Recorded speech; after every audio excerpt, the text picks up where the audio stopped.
It is very touching story. It also shows the love of Allah subhanahu wa ta'ala, the power of Allah subhanahu wa ta'ala.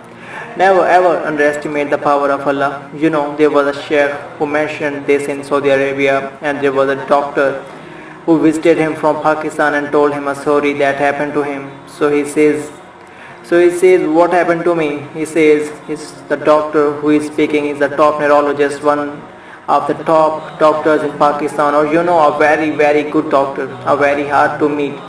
It's said that perhaps you have to wait months on end before you can get an appointment to see him. So what happened is, he says, I was flying from one city to another, a very busy man flying quite often within the country and perhaps even outside. And he says, suddenly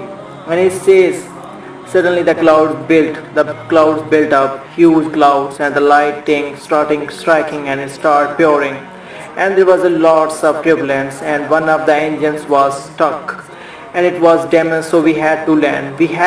And so what happened is, the landing was at a nearby a little airport or at a little landing strip and so on. And when they landed there, it was a remote area. How are you going to repair this aircraft? A few people who were on it. It was a small plane. They were, quite surprised because, they landed in such a remote place. No one is there to repair it. They would have to wait definitely. So the doctor asked the captain or the pilot, you know what? How long are you going to be? He says, no, we are going to be quite long. Well, I need to get to that area. Look, he says, it's just a 3-hour drive with vehicle. So why don't you just go by road? You can go there and get there. The doctor says, good idea, because this is going to take long. So he decided to go one of try shows, taxi. In Pakistan, one the areas where it was, and he jumped in taxi. And as they started progressing, the clouds built again. And the lightning was striking and the rain started pouring, and it was pouring so much that the vehicle could not move much more because of the mud and because of everything else. And so it was quite an open area with a bit of farmland, and after a while they realized, look, we are not getting anywhere. There is a little house here. Why don't we just go for there? We can read our salah. Perhaps we can see a bit of meal, whatever else. And they decided to knock the door. Strange people, strange land, far off, out in the rurals. And so he knocks the door, and he's got his little bag and everything, and he walks in. An old lady happened to answer the door after a while, and they spoke to her saying, look, this is what happened, and why are going to so and so from so and so place? We just want a place to read salah and so on. And she said, no problem, you come in. And she had a little masalla, a little sajjada, and she had a little baby on the side, or not a baby but a child. And the child very little while, and the child a little while, she is actually checked on the child, and she is sitting on a masalla, making dua and reading her own salah.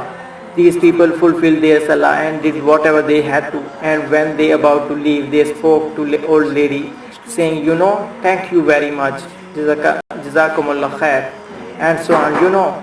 We are going. What happening to the child? Do you know? So the woman says, look, the child is an orphan, and the child is not well, not at all, very sick. We have been to all the doctors around. And subhanallah, I am the grandmother of this child. The doctors have told us that there is only one specialist around who can help this child. And we tried to make an appointment, but they asked us to come 6 months later, and it's far away. And I have been making dua to Allah ever since that day. Ya Allah, make it easy for us. The child is sick. Make it easy for us, Ya Allah. So the man says, what's the name of that specialist? So the granny says, he's Dr. Ishan. Immediately the doctor burst into tears. He burst into tears straight away. He burst into tears. Why are you crying? Doctor says, your dua has just been answered. For your dua, the thunder come, the lightning come, the engine struck, we come down, we come on the road and the rain come again and stopped us and so on. And do you know what? The rain only stopped after the question was asked. Now it happened. And now the woman started crying. Subhanallah. And the doctor himself is telling the story saying, that was me. It happened to me, he says. And he says, I learned that Allah's armies are beyond limits. Allah uses whatever He wants to get what wants to done. It's our amazing. Amazing. That is amazing. But the reason I share it with you, every one of us has needs for Allah subhanahu wa ta'ala. Just keep calling. Just keep calling. Just have yaqeen. May Allah subhanahu wa ta'ala bless us.